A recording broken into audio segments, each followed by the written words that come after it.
వంగవీటి రంగ విగ్రహ ఏర్పాటులో రగడ, కోనసీమలో ఉద్రిక్తత.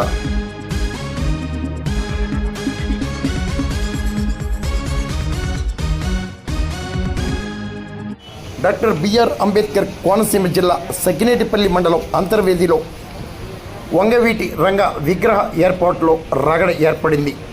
అంతర్వేదిలో వంగవీటి రంగ విగ్రహాన్ని కోప సంఘం నేతలు ఏర్పాటు చేయగా ఆ విగ్రహానికి అనుమతి లేదంటూ పోలీసులు తొలగించడంతో వివాదం ఏర్పడింది.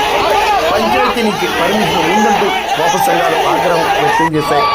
ఎట్టకేలకు ఉద్రిక్తత నడుమ మళ్లీ అదే స్థానంలో విగ్రహాన్ని కోప సంఘం నేతలు యువకులు ఏర్పాటు చేశారు. పోలీసులకు కోప సంఘాల మధ్య తీవ్ర రగడ, ఉద్రిక్తత ఏర్పడింది. భారీ బందోబస్తు మధ్య పోలీసులు కోప సంఘం నేతలు తగు చర్యలు చేపట్టారు.